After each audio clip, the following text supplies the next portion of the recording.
مفتی اعظم پاکستان مفتی محمد تقی عثمانی صاحب دامت برکاتهم العالیہ اغي فرمایي چې ما سوسو پیری دا واقعا د خپل حضرت شیخ صاحب ډاکټر عبدالحی رحمه الله نه اوریدلې ده چې یو بزرګو ډېر لوی عالم فاضل محدث مفسر ټول عمر په درس او تدریس تصنیف او تالیف کې تیر کړی او دا څوک دا امام غزالی رحمه الله کوم چې احیاء العلوم او کیمیاوي سعادت وغیرہ کتابونه لیکلي دي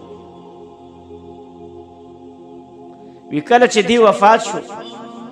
نو چا په خوب کې ولیده تپوس یې ته وکړو چې حضرت الله در سره څه معامله وکړه یعنی وی بخلی او کنا دو ورته ویلې امام غزالی رحمه الله چې الله پاک را باندې خپل فضل او کرم وکړو زما مغفرت وکړو خو مغفرت په څه عجیبه سیز باندې راته وکړو مغفرت چې راته وکړو یو ډېر عجیبه سیز و د هغه عجیبه سیز د وجې نه ماته مغفرت وکړو هغه سیز دا وی چې کله زما پیش کېدل د الله د وړاندې وشو نو الله راته وفرمایل چې ای امام غزالی موږ ستا مغفرت وکړو خو آیا تا ته معلومه ده چې په کوم عمل هم ستا مغفرت وکړو وی زما په ذهن کې راغلل چې ما خو ټول عمر د الله د دین خدمت کړې وعظ او تقریرونه مې کړي دي تالیف او تصنیف مې کړی دی خلق مې د الله دین ته رابللی دي نو په دې وجه به زما مغفرت کړي وي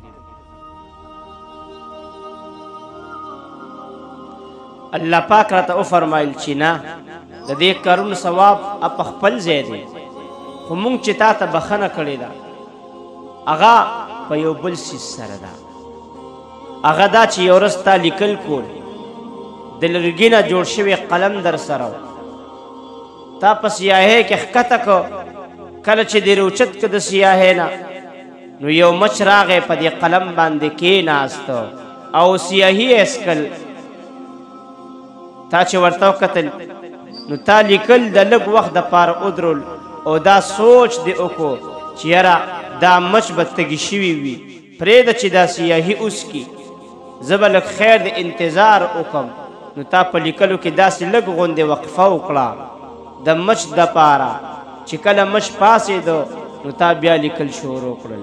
نو تا چې په دې لیکلو کې کومه لږه شان وقفه کړې وه د مچ دپاره نو دا خالص زما د رضا دپاره وه او زما د یو مخلوق سره د احسان کړی نو ای امام غزالی تا ته چې ما نن کومه بخښنه وکړه